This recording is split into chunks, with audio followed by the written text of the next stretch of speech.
On Friday, I left work early because I had an appointment with Ruth Graver, my grief therapist. At this point, she was really just a therapist, as the grief had subsided to a kind of dull roar, as if the monster in the closet had a toothache and wasn't coming out right now. But I still went to see her a couple of times a month. I had always assumed the therapy, which had started when I left the hospital, was supposed to get me to a point of acceptance about Dan's death. I wasn't there, not even close, despite Dr. Graver's best efforts. And why do you think Annabelle got upset? Ruth Graver was a no-nonsense, dark-haired woman who looked almost as intelligent as she actually was. She had the air of someone who, following an alien invasion and the annihilation of half the planet, would be organizing the resistance and handing out blankets. For all I knew, she was privately a speed freak with tattoos over 80% of her body and an obsession with the early music of Frank Sinatra. But at work, she was as cool as a cucumber. I recrossed my legs.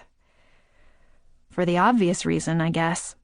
She doesn't want me to replace her daddy by marrying someone else.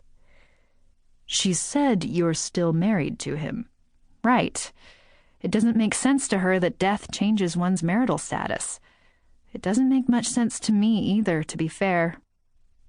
In your mind, you're still married. Her voice was neutral, of course. No judgment here, Lilian. Just turn the handbag of your soul inside out and shake it. I nodded. Not just in my mind, but everywhere. When I have to fill out a form and the choices are single, married, or divorced, I check married and write in widowed. Why isn't that box there anyway? Bureaucracy is normally so all-encompassing. If I were a native Alaskan or a speaker of Urdu, I'd have a little box, but as a widow, I'm supposed to revert to single overnight. I found I was picking my nails and stopped.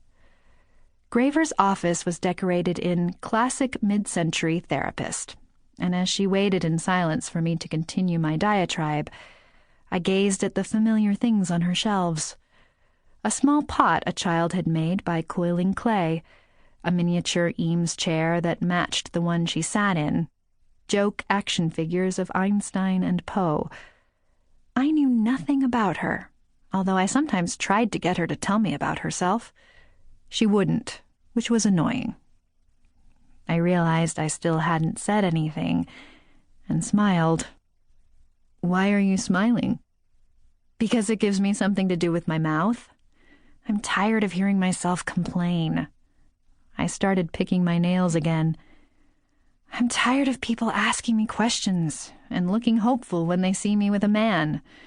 Tired of little pauses in conversation when I say I'm fine, as the entire world waits to see if I'm going to start seeing someone. My throat felt tight, but with anger. If Dan had survived the crash but been a vegetable, silently drooling in a hospital bed somewhere, nobody would be encouraging me to date, right? Well, let's just pretend he's Bertha Masoning somewhere, and I'm not a free woman, because I really don't feel free. She said nothing, but the wrinkles at the corners of her eyes deepened. Concern. I knew that look well. I looked at my watch and smiled wider. Time's up, Dr. Graver. See you next month. I left, imagining her sitting there motionless, gathering dust until I next appeared.